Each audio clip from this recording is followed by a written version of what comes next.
وانا عارفه ان هو كان صاحب مشروع في 2010 تقدم بيه الرئيس محمد حسني مبارك بعدم تملك احد في سينا ملك المصريين، وعشان كده طلب مننا ننزل نقول راينا في مساله التهجير، وكل المصريين استجابوا ونزلوا. ايه رايك في مساله التهجير يا استاذ وفاء؟ لا ده معنى التهجير، بص دول ولادنا واخواتنا، بس لو في تهجير يبقى ما فيش قضيه فلسطينيه، ما فيش فلسطين وفلسطين حره. طيب رساله للاهل هنا في قطاع غزه اقول في قطاع غزه ايه؟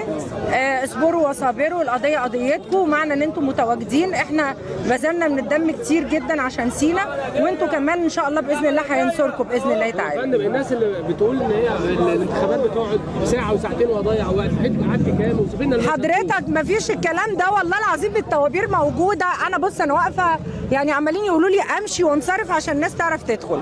وفاء لو سمحتي قولي لنا الرساله بقى اللي النهارده بتوجهها. طلع منك وفاء زي العسل. طب وفاء الرساله اللي بتوجهها النهارده بوجودك ومشاركتك في الانتخابات رغم ان انت جايه من تصوير وعندك شغل كتير. بصي انا جايه مقاطعه مسافه اكتر من 500 كيلو عشان اجي النهارده، وجيت لقيت اللجنه بتاعتي متغيره، انا هروح اللجنه بتاعتي، وبالصدفه قابلت فنانه ناديه سلامه وهتيجي معايا. طيب ايه فين يا فندم؟ اللجنه بتاعتي في الفلوجه. لو اتعرض عليكي عمل فني تمثلي حقبه تاريخيه في مصر تفتكري هتمثلي حقبه تاريخيه؟ حقبه اولا اسمها حقبه مش حقبه. اوكي انت عسل ماشي.